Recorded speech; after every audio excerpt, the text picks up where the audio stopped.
Chapter 9 9번 챕터 갈라디아서 3장 1절에서 5절 어리석도다 갈라디아 사람들아 예수 그리스도께서 십자가에 못 박히신 것이 너희 눈앞에 밝히 보이거늘 누가 너희를 꾀더냐 내가 너희에게서 다만 이것을 알려 하노니 너희가 성령을 받은 것이 율법의 행위로냐 혹은 듣고 믿음으로냐 너희가 이같이 어리석으냐 성령으로 시작하였다가 이제는 육체로 마치겠느냐 너희가 이같이 많은 괴로움을 헛되이 받았느냐 과연 헛되냐 너희에게 성령을 주시고 너희 가운데서 능력을 행하시는 이의 일이 율법의 행위에서냐 혹은 듣고 믿음에서냐.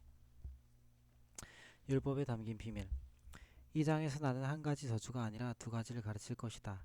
율법주의로 인한 저주가 있는가 하면 율법을 잘못 오해한 데서 비롯되는 저주도 있다. 지금부터 율법주의와 율법의 차이점을 잘못 인식함으로 우리의 삶에 어떤 방식으로 저주가 임할 수 있는지를 살펴보자. 갈라디아의 교회에 보내는 이 서신에서 바울은 그들에게 두 가지 질문을 던진다. 첫째, 누가 너희를 꾀었는가? 둘째, 너희가 하나님의 자녀된 것이 율법을 잘 지킨 너희의 행위 때문인가? 아니면 예수님 안에 있는 은혜로 구원을 받았는가? 계속 변론을 이어가던 바울은 10절에서 이렇게 말한다. 무릇 율법 행위에 속한 자들은 저주 아래에 있나니 기록된 바 누구든지 율법책에 기록된 대로 모든 일을 항상 행하지 아니하는 자는 저주 아래에 있는 자라 하였습니다. 우린 모두 은혜로 구원받은 봅니다. 우리의 행위로 인한 것이 아니다. 짐작컨대 갈라디아 교인들은 꾀임을 받아 자기들의 노력으로 구원을 얻어내야만 한다는 생각으로 되돌아간 것이다.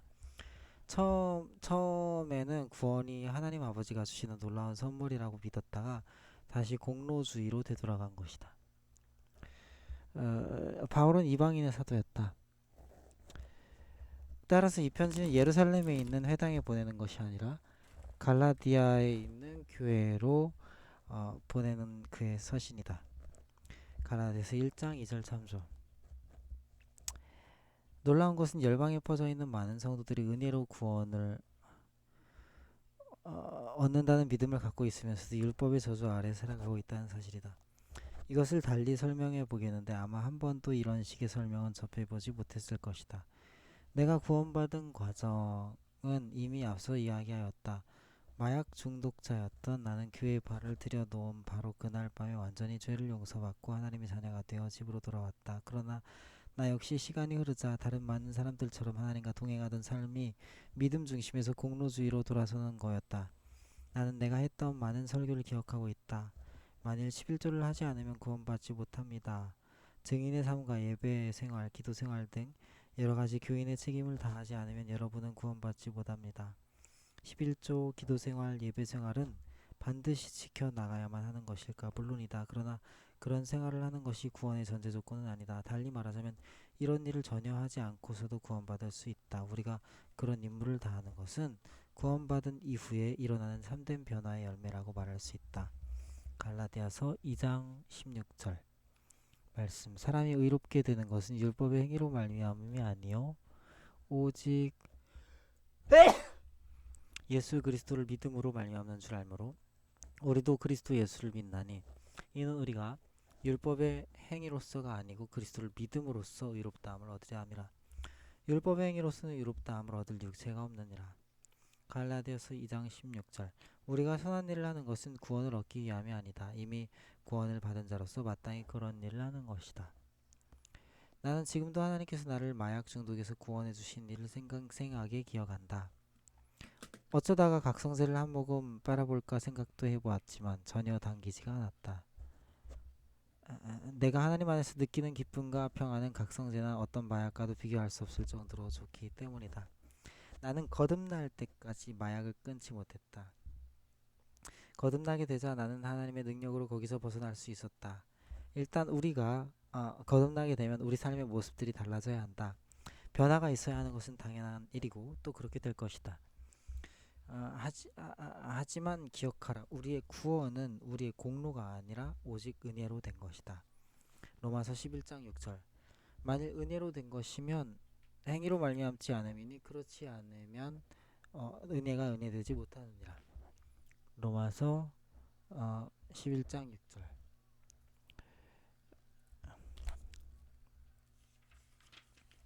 달라스에 있는 우리 교회에서는 어림잡아 한 달에 약 400명의 사람들이 예수님을 구주로 영접하고 있다. 이 얼마나 놀라운 하나님의 기적이란 말인가. 그때 어떤 사람이 내게 와서 이런 말을 했다. 목사님, 지금 당장 이 사람들이 세례를 받게 해야 합니다. 만일 세례를 받지 않으면 온전히 구원받지 못할 것입니다. 나는 세례에 대한 믿음을 갖고 있는 사람이다.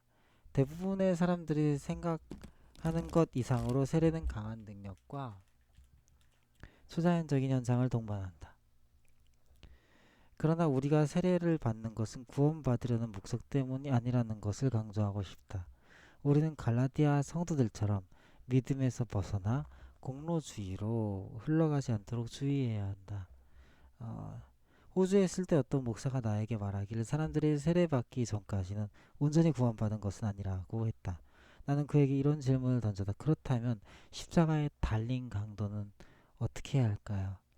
누가복음 23장 42에서 43절에 이르되 예수여 당신의 나라에 임하실 때 나를 기억하소서 하니 예수께서 이르시되 내가 진실로 네게 이르노니 오늘 네가 나와 함께 낙원에 있으리라 하시니라. 이 강도는 죽을 죄를 지은 범죄자였다. 자신도 그것을 인정했다. 누가복음 23장 41절 참조. 그러나 그는 예수님을 불렀다. 그 밖에 달리 어떻게 할 시간이 없었다. 11조나 예배생활 혹은 자신의 잘못에 대한 보상을 할 수도 없는 처지였다. 그가 할 수 있는 것은 오로지 하나님의 은혜를 구하는 일뿐이었다. 하나님이 세상을 이처럼 사랑하사 독생자를 주셨으니 이는 그를 믿는 자마다 멸망하지 않고 영생을 얻게 하려 하심이라. 요한복음 3장 16절. 주님은 이 사람을 어떻게 대하셨을까? 내려가서 세례받고 오면 그때서야 받아주겠다고 하셨을까? 너 예수님의 반응을 보라. 오늘 네가 나와 함께 낙원에 있을 것이다. 하나님의 은혜는 참으로 크고 놀랍다. 어떤 말이 나오는지 보려고 나는 호주 목사님께 이렇게 물었다. 예수님은 뭐라고 말씀하셨나요? 강도를 십자가에서 끌어내려 세례를 주고 다시 십자가 위로 매달았나요? 우리가 뭔가 놓치고 있는 부분이 있나요? 그는 나에게 우리 달력으로 말하면 우리가 7분을 놓치고 있다고 말했다. 예수님이 시간을 멈추시고 강도에게 세례를 준 뒤 다시 그를 십자가에 매달아 놓고는 그때부터 시간을 다시 작동시키셨다는 것이다. 이것이야말로 우리가 은혜에서 떠나 공로주의로 빠져들 수 있는 전형적인 신뢰다. 율법주의는 언제나 저주를 끌어내어 축복을 막아버리려고 한다. 다시 한번 말하거니와 우리가 반드시 11조 예배생활 전도의 직무를 다하고 세례를 받아야만 할까? 물론 그래야만 한다. 그러나 정확히 이해해야 할 것은 이런 일들은 우리가 용서받은 후에 나타나는 결과라는 사실이다. 죄를 용서받기 위해 이런 것을 행하는 것은 아니다. 수년 동안 나는 마약을 끊으려 했지만 구원받기 전까지는 내 힘으로 어쩔 수 없었다. 그러나 하나님의 은혜로 구원받은 나는 끊을 수 있는 힘을 얻게 되었다. 마약을 끊어서 그 결과로 내가 구원받을 수 있는 자격을 갖게 된 것은 아니다. 우리는 오직 은혜로만 구원받는 것이다. 결단코 우리의 공로가 아님을 기억하라. 이쯤에 두고 한 걸음 더 깊이 나아가보자. 너희 구원을 이루어 나가라. 혹시 이 본문에 대해 뭔가 의문점을 가진 적은 없는가? 빌립보서 2장 12절. 그러므로 나의 사랑하는 자들아 너희가 나 있을 때뿐 아니라 더욱 지금 나 없을 때에도 항상 복종하여 두렵고 떨림으로 너희 구원을 이루라. 빌립보서 2장 12절. 우리의 공로가 아니라 은혜로 구원을 받는다면 왜 바울은 우리에게 구원을 이루라고 말하고 있을까?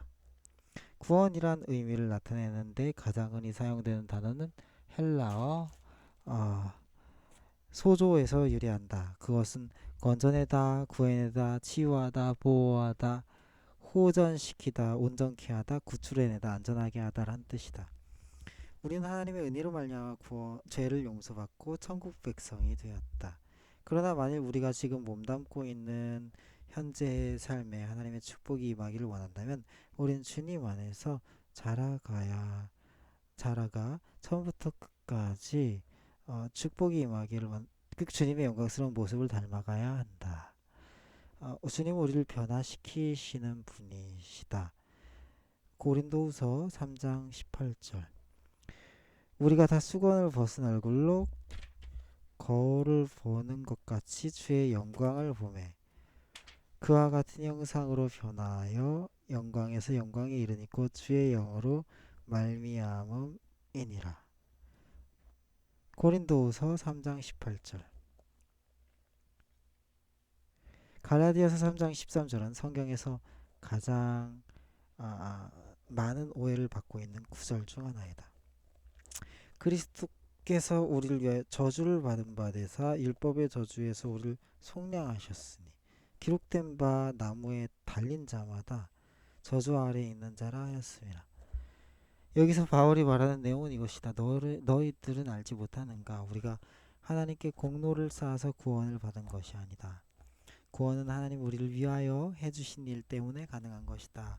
하나님은 우리를 너무 사랑하셔서 예수 그리스도를 보내주셨고 우리의 죄를 용서해 주셨다. 뿐만 아니라 예수님이 십자가에서 죽으심으로 우리의 삶에 물려있는 모든 저주의 고리를 다 끊어버리셨다. 바울은 우리가 만일 율법의 행위를 통하여 구원이 임하는 것이라고 착각한다면 스스로 저주를 자청하는 것이라고 말한다. 왜냐하면 율법을 다 지킬 수 있는 사람은 이 세상에 아무도 없기 때문이다.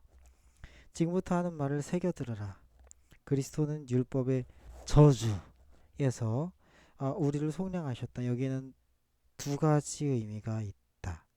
첫째, 우리가 구원받는 것은 율법을 철저히 다 지켜서 받은 것이 아니다. 우리는 은혜로 구원을 받았다. 둘째, 우리가 범한 죄들, 우리가 어긴 율법들은 용서받았을 뿐만 아니라 그 죄로 말미암아 우리에게 물려있는 저주와 형벌은 마침내 예수 그리스도를 통하여 끊어버릴 수 있게 되었다. 우리는 드디어 율법의 저주에서 해방된 것이다. 우리는 율법을 지키지 않아도 괜찮을까? 우리가 구원받은 것은 행위가 아니라 은혜로 말미암은 것이다. 그러나 은혜로 구원받았다고 해서 우리가 율법을 지키지 않아도 된다는 말은 아니다. 이 출애굽기 20장에 열거되어 있는 10계명 몇 가지만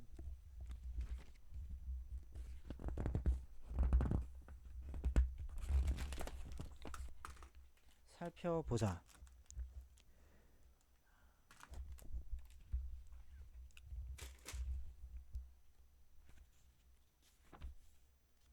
살인하지 말라는 13절의 계명을 어떻게 생각하는가? 14절에는 간음하지 말라고 되어 있고 15절의 계명은 도둑질하지 말라 이다. 그러면 우리가 은혜 아래 살아간다고 해서 율법은 사라져버린 것일까? 우리와는 아무 상관이 없는 것이 되어버린 걸까? 만일 당신이 그렇다고 말한다면 그 즉시 경찰관이 이의를 제기할 것이다. 당신의 배우자에게 물어보라.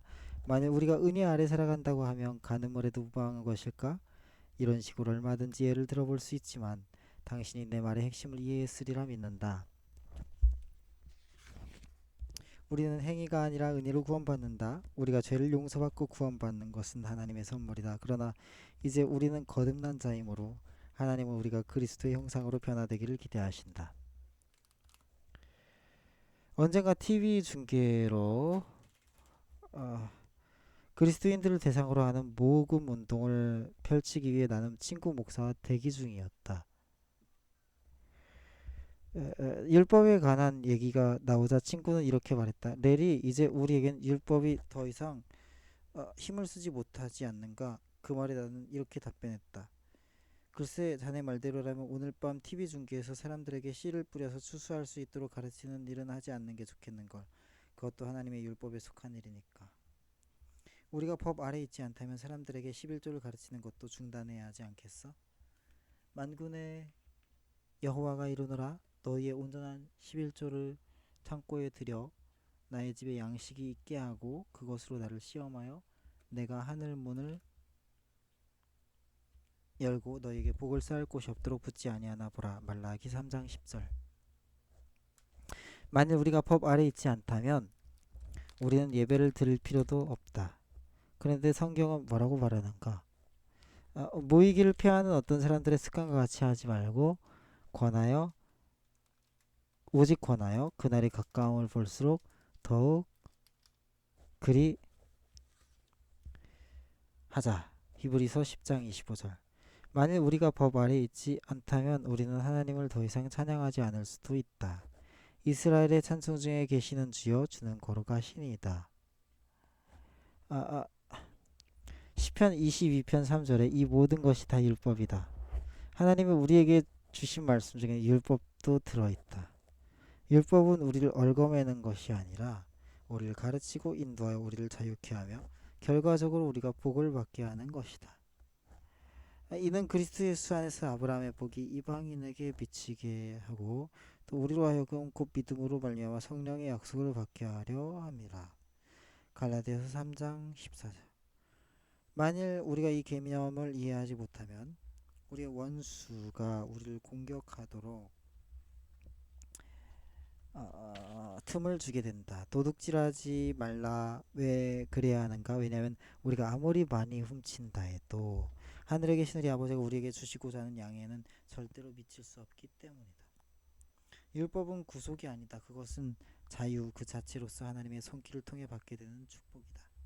또한 하나님의 가슴 속에서 방금 꺼낸 우리를 향한 하나님의 따뜻한 심장과도 같은 것이다. 율법주의는 저주를 불러오지만 하나님의 말씀은 축복의 통로가 된다. 전에 율법을 깨닫지 못했을 때는 내가 살았더니 계명이 이름에 죄는 살아나고 나는 죽었도다. 생명에 이르게 할 그 계명이 내게 대하여 도리어 사망에 이르게 하는 것이 되었도다. 죄가 기회를 타서 계명으로 말미암아 나를 속이고 그것으로 나를 죽였는지라. 이로 보건대 율법은 거룩하고 계명도 거룩하고 의로우며 선하도다. 로마서 7장 9절에서 12절. 이 구절에서 바울의 말을 들어보면 율법이 저주인 것처럼 보인다. 하지만 그 다음 내용을 보면 바울이 자신의 말을 번복하고 있는 것 같다. 뭔가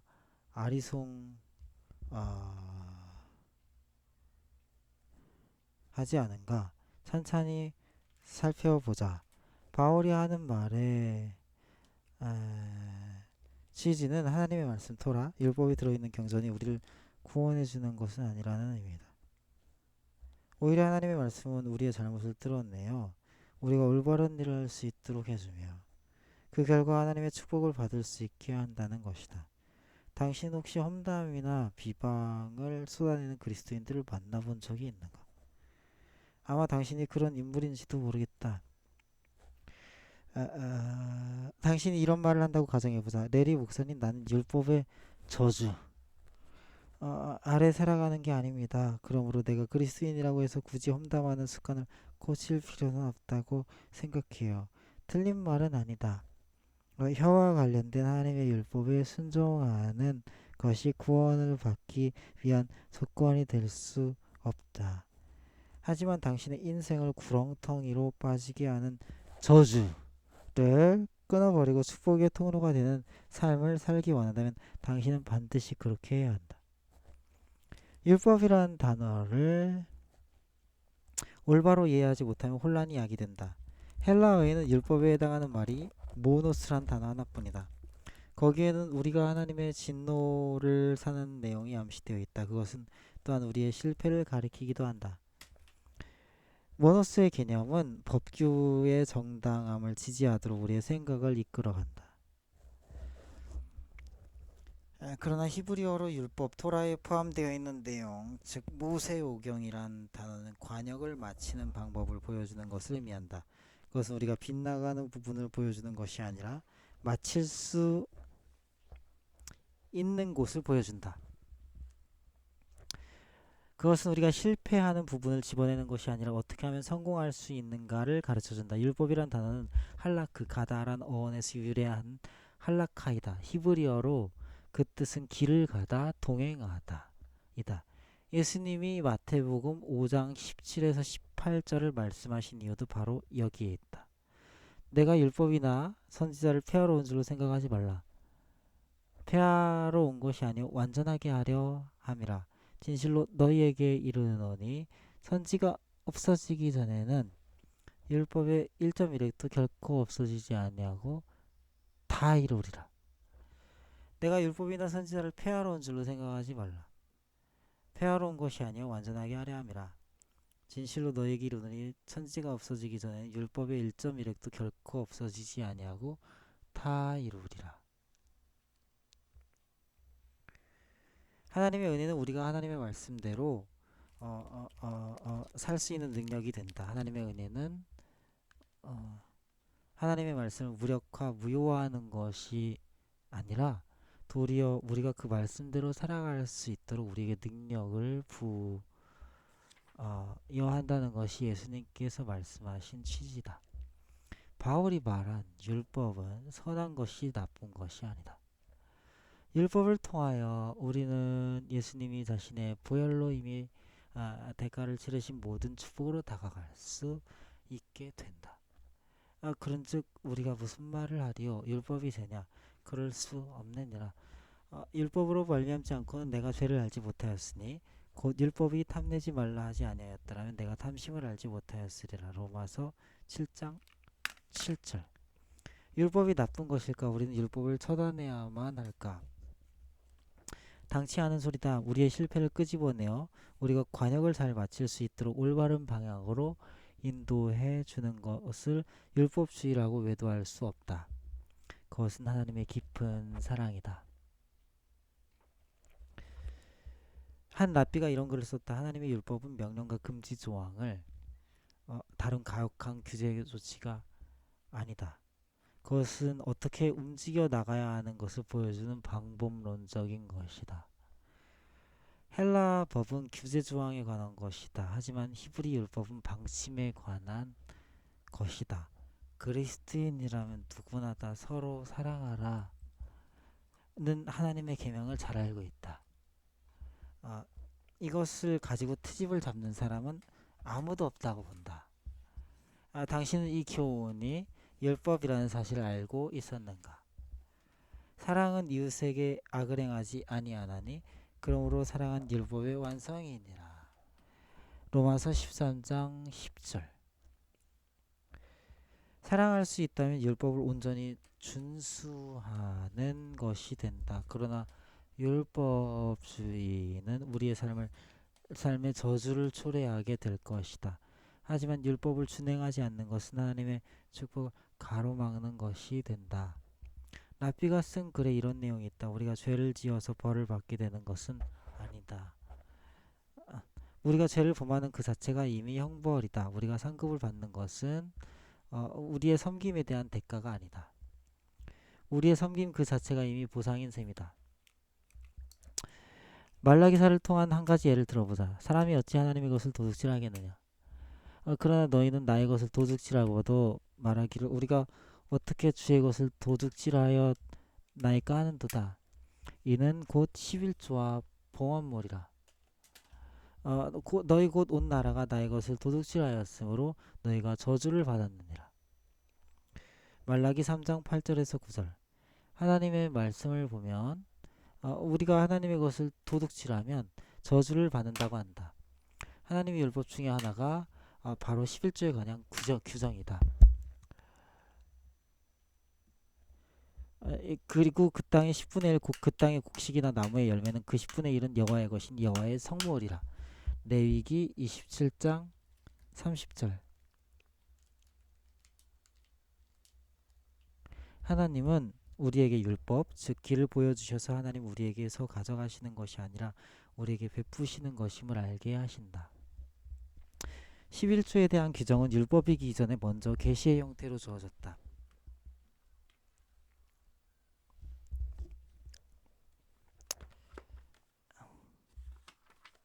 창세기 14장을 보자. 살렘왕 멜기세덱이 떡과 포도주를 가지고 나왔으니 그는 지극히 높으신 하나님의 제사장이었더라. 그가 아브라함에게 축복하여 이르되 선지의 주제이시오 지극히 높으신 하나님이 아브라함에게 복을 주옵소서.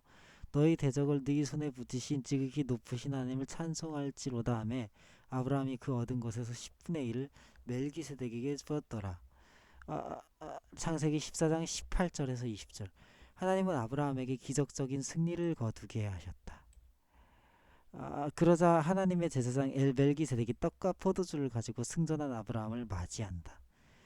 히브리서 7장 1절에서 3절. 이 멜기세덱은 살렘 왕이요 지극히 높으신 하나님의 제사장이라 여러 왕을 쳐서 죽이고 돌아오는 아브라함을 만나 복을 빈 자라.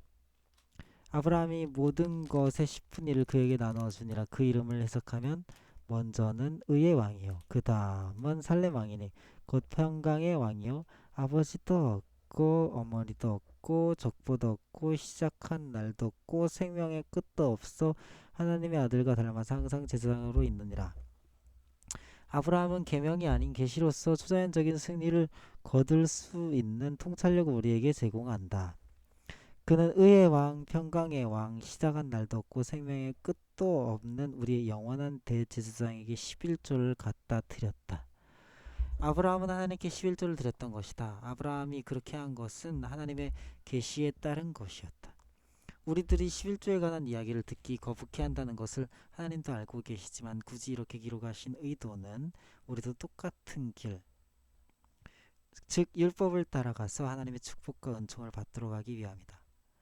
우리가 저주를 받는다고 하신 말씀은 하나님이 눈여겨보시다가 우리가 하나님의 11조를 떼먹으면 저주를 내리실 거란 말은 아니다. 아담과 하와로 인해 이 세상에는 결핍, 채무, 빈곤의 저주가 임하게 되었다. 아브라함처럼 우리도 하나님의 말씀에 순종하면 우리가 아직 이 세상에 살고 있다 할지라도 우리는 거기에 속하지 않게 된다.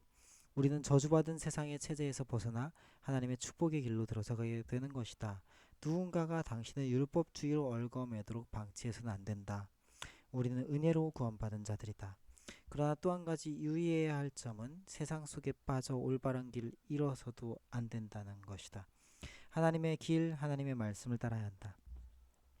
우리 부부가 오리건의 포틀랜드에서 목회할 당시 해마다 적지 않은 사람들이 산속에서 길을 잃어버리곤 했다. 더러는 상처를 입기도 하고 심지어 죽는 사람도 있었다. 왜 길을 잃었을까? 그들은 궤도를 이탈했던 것이다. 오솔길은 쉽게 찾을 수 있으며 곳곳에 곁길로 벗어나지 마시오라는 위험 경고문까지 표시되어 있었다. 지름길을 찾아서 헤맨 적이 있는가? 대개 어떤 결과가 발생하는가? 보통 2배나 더 시간을 지체하게 되거나 아니면 완전히 길을 잃어버려서 일행을 놓치고 만다. 오솔길은 우리를 규제하거나 더 지체시키려고 만들어 놓은 것이 아니라 우리를 안전하게 인도하기 위해 닦아둔 것이다. 혹시 당신은 율법의 저주 아래서 살아가고 있지는 않은가? 행위를 통해 구원을 얻으려고 고심한다면 당신의 삶은 언제나 저주 가운데 머무를 수밖에 없을 것이다. 여호와께서 이와 같이 말씀하시니라. 무릇 사람을 믿으며 의식신으로 그의 힘을 삼고 마음이 여호와에게서 떠난 그 사람은 저주를 받을 것이라. 그는 사막의 떨기나무 같아서 좋은 일이 오는 것을 보지 못하고 광야 간조한 곳 건건한 땅 사람이 살지 않는 땅에 살리라. 예레미야 17장 5절에서 6절. 우리가 자신의 의의를 믿을 필요가 없다는 사실에 대해 하나님께 감사하라. 우리가 제 아무리 잘하려고 노력한다 해도 예수님의 보혈과 비교해보면 아무것도 아니다. 우리가 제 아무리 많은 율법을 지킨다 해도 하나님의 놀라운 은혜를 대체할 수는 없다. 이사야 1장 18절. 여호와께서 말씀하시되 오라 우리가 서로 변론하자. 너희의 죄가 주홍 같을지라도 눈과 같이 이어질 것이요 진홍같이 붉을지라도 양털같이 이게 되리라. 당신이 율법의 저주 아래서 살아간다면 결코 만족할 만한 자긍심이나 선함을 느낄 수 없을 것이다. 그러나 하나님께 당신의 믿음을 두게 되면 아무것도 두려워할 필요가 없다. 당신은 시냇가에 숨겨져 있는 나무와 같아서 이렇게 말할 수 있기 때문이다. 난 하나님의 사랑과 자비에서 결코 떠나지 않을 것이다. 예레미야 17장 7절에서 8절 참조. 하나님의 율법은 우리를 행복으로 인도하는 길라잡이다. 하나님의 길에서 벗어나 있는가? 탕자처럼 아버지 집으로 되돌아와야 할 형편에 있지는 않은가? 확신하건대 아버지는 지금도 당신이 돌아오기를 기다리고 계신다. 아버지는 당신의 목을 껴안고 손가락에 반지를 끼우고 살찐 송아지를 잡아서 잔치를 벌일 준비를 하고 계신다. 이에 일어나 아버지께로 들어가니라. 아직도 거리가 먼데 아버지가 그를 보고 측은히 여겨 달려가 목을 안고 입을 맞추니 아들이 이르되 아버지 내가 하늘과 아버지께 죄를 지었사오니 지금부터는 아버지의 아들이라 일컬음을 감당하지 못하겠나이다 하나 아버지는 종들에게 이르되 제일 좋은 옷을 내어다가 입히고 손에 가락지를 끼우고 발에 신을 신기라. 그리고 살진 송아지를 끌어다가 잡으라. 우리가 먹고 즐기자. 이 내 아들은 죽었다가 다시 살아났으며 내가 잃었다가 다시 얻었노라 하니 그들이 즐거워하더라. 누가복음 15장 20절에서 24절. 저주. 예, 두 가지 측면을 다시 살펴보자. 율법주의와 율법 없이 행하는 것이다. 율법주의는 당신을 묶어버린다. 그리고 율법 없이 행하여 하나님의 길을 따르지 않게 되면 길을 잃게 된다. 율법주의는 하나님이 거저 주시는 구원의 선물을 굳이 우리가 얻으려고 노력해야 한다고 말한다. 그러나 그렇다고 해서 율법 없이 살아가게 되면 관역을 놓치게 된다. 바른 길로 되돌아가자. 하나님의 율법은 우리를 얽어매는 것이 아니라 우리를 민첩하게 인도하여 예수님이 그분의 피로써 이미 지급해 놓으신 모든 축복을 우리가 손에 넣도록 인도한다. 기도문이 적혀 있고 가족에게 물려있는 계자지 보짐. 다음 챕터는 다음 영상에서 읽겠다.